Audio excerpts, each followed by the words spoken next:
Hey there, party people. After the major positive reception to the previous video, I'm back to cover more about my ideas for a Gotham City Holy Grail war. And in the comment section of that video, a lot of you had a lot of good ideas. Plenty that I will be working into the story, such as including the Court of Owls. There are more ideas than that, but I don't want to spoil the ideas that I'll be implementing before it's time to talk about them. Though there is one idea that I want to address before getting into the meat of this video, mostly because it came up several times. And that is Sherlock Holmes being the perfect servant for Batman.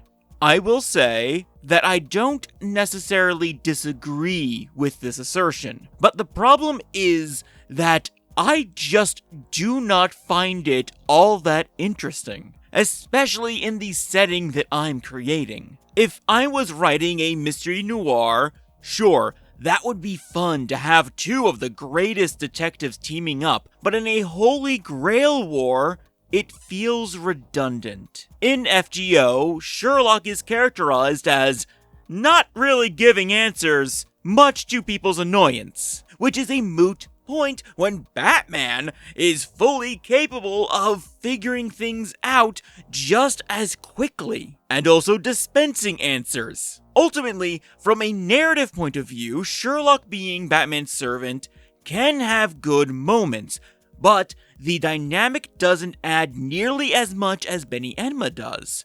So I am sticking with my choice. If you disagree, that's totally fine. I just felt like I should put out my thoughts on this since it was brought up several times by different people.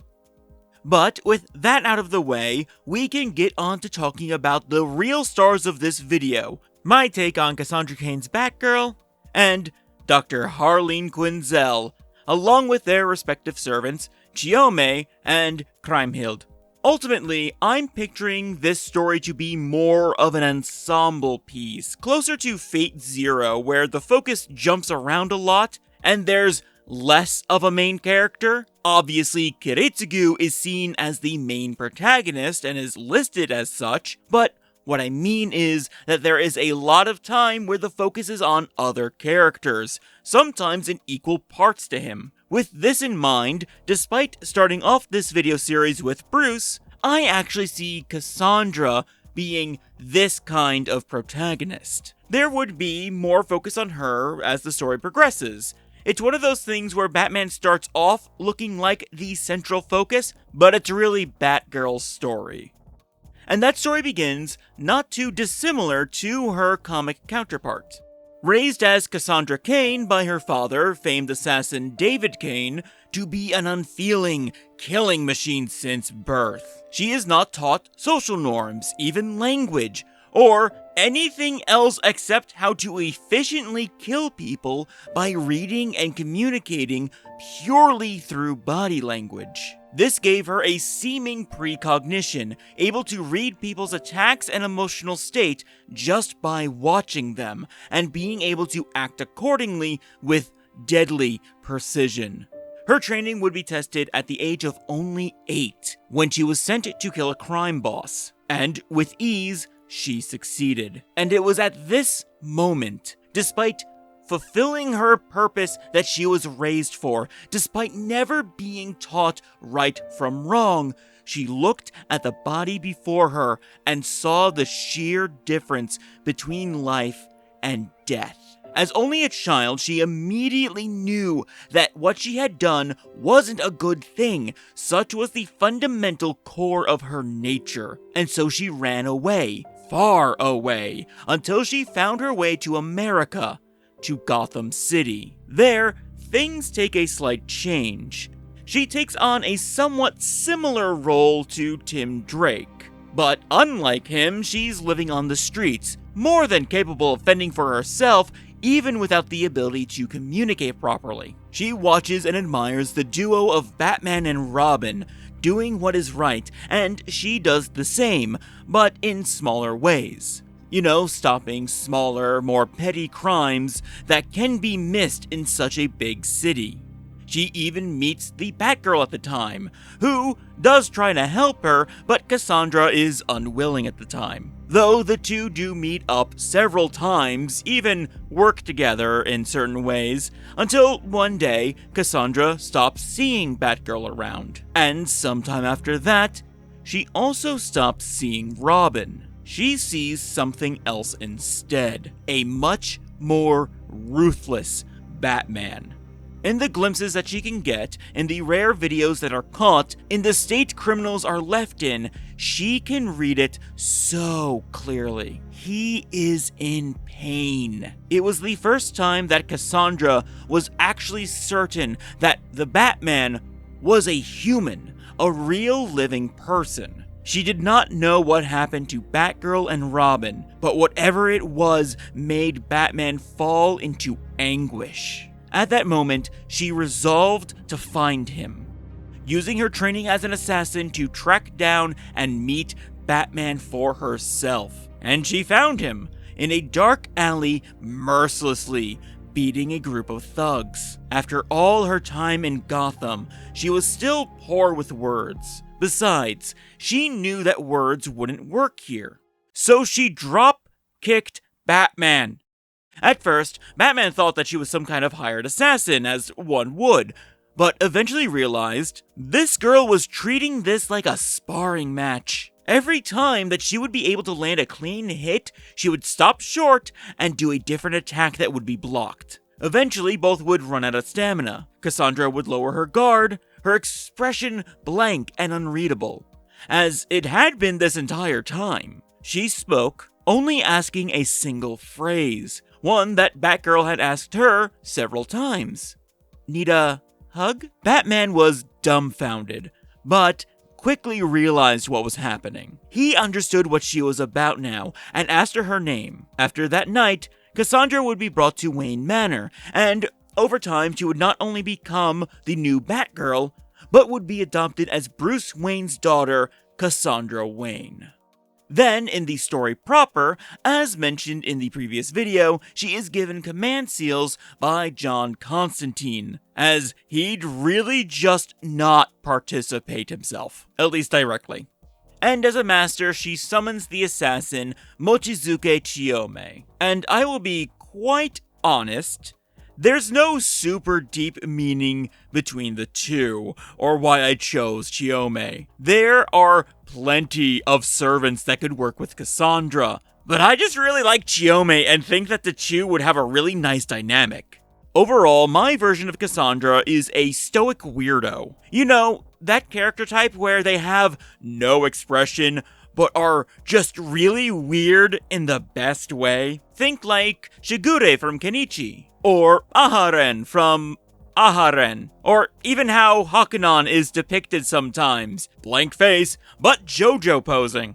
So the ever-diligent and cute Chiyome is paired with a gremlin disguised as a perfectly well-mannered young lady, and that just sounds like so much fun to me.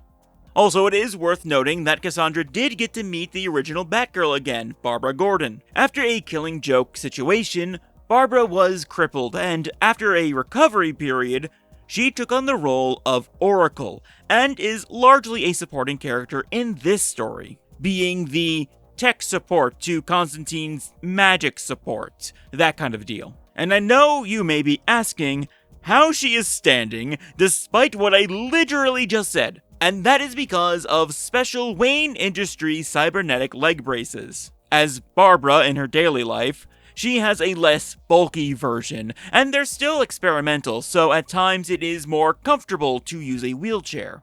But as Oracle, they are more high-end, almost like a robotic exoskeleton. Even with this, she personally opts for more background roles and helps in the development of software and gadgets. Plenty that she uses herself, including her multi-purpose Delphi drones.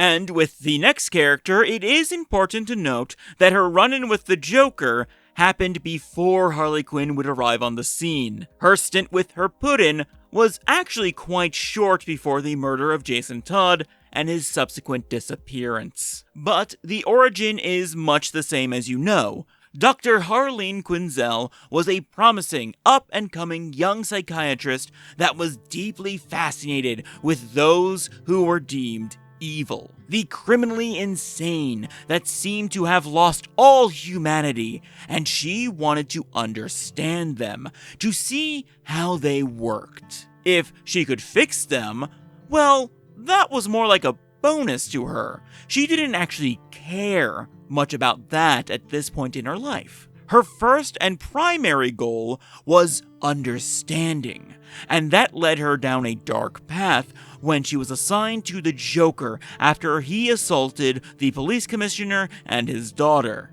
From the very beginning, she was enthralled with his story. What little there was, anyway. He was like madness and evil incarnate to her, the perfect subject, and the allure of potentially understanding him was something that the Clown Prince of Crime was all too eager to take advantage of. If Harleen was so willing to understand his depravities, he would make her experience them firsthand. He would make her lose herself, mold intrigue into love and adoration. She was primed and ready, and he took her and twisted her and shattered her into becoming his very own Harley Quinn. With her help, the Joker would escape, and they would go on to commit atrocities across the city. Harley would be truly broken in this time, and be utterly devoted to him. Though not directly involved, she proved a valuable distraction as the Joker had his fun with Robin. And then, she would be abandoned. Even she had no idea where he had gone after killing the second Boy Wonder. And those 2 years between then and now were a long time for Harley. She was a shattered person. She had let herself be torn apart. Her years of psychological study did nothing to protect herself from him. There was nothing for her anymore, except a small voice in her head that would grow louder as the days passed in her cell. Harleen was still inside of Harley, and eventually a therapy session would take place entirely in her head. One thing Harley had always been fond of since she was a little girl was the Japanese art of kintsugi, where broken pottery was repaired with lacquer that was mixed with the dust of precious metals such as gold.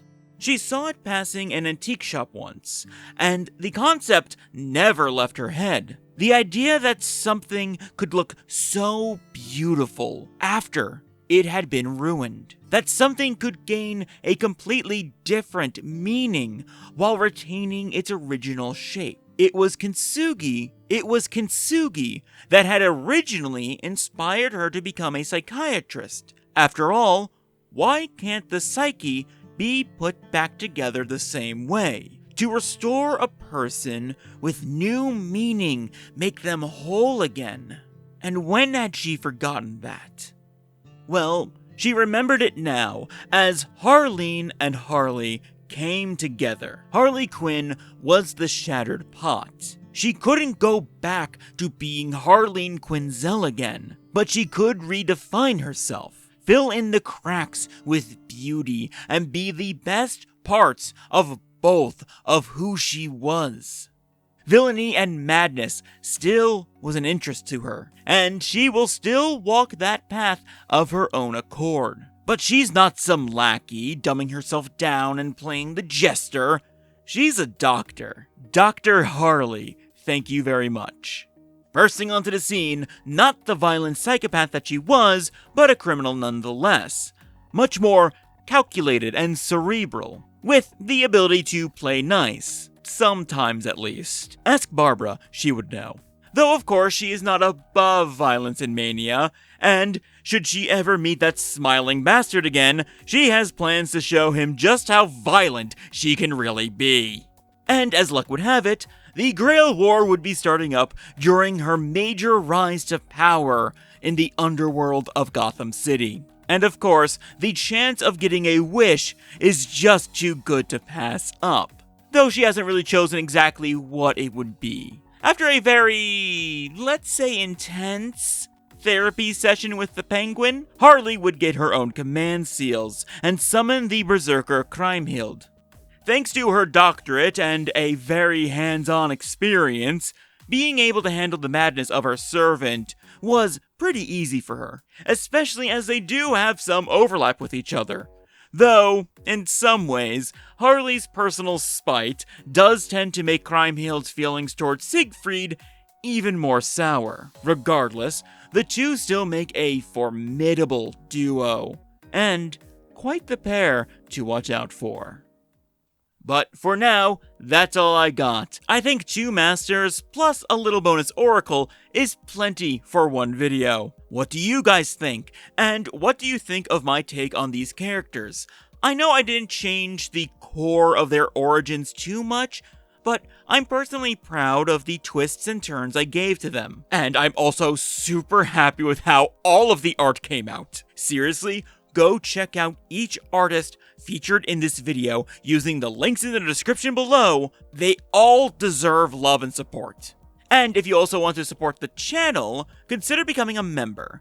As you know, it'll help get these art-heavy videos out in a more timely fashion. You'll also get access to exclusive art that doesn't appear in videos as well. Like, I hope to have exclusive arts of Master and Servants duos. I actually have one in a members-only community post right now. And I'll also have clean images of some of the art that does appear in videos as well. I do have plans for more members-exclusive stuff as time goes on. But if you don't feel like becoming a member, liking the video and subscribing to the channel really does mean just as much. It also just lets me know that you want to see the next set of character overviews for this story. I genuinely hope that I can figure out how to best present a full narrative story in the future as well. I will be looking into that, so I will be keeping you posted. But until then, thank you so much for watching. I hope to catch you next time in the void. Later.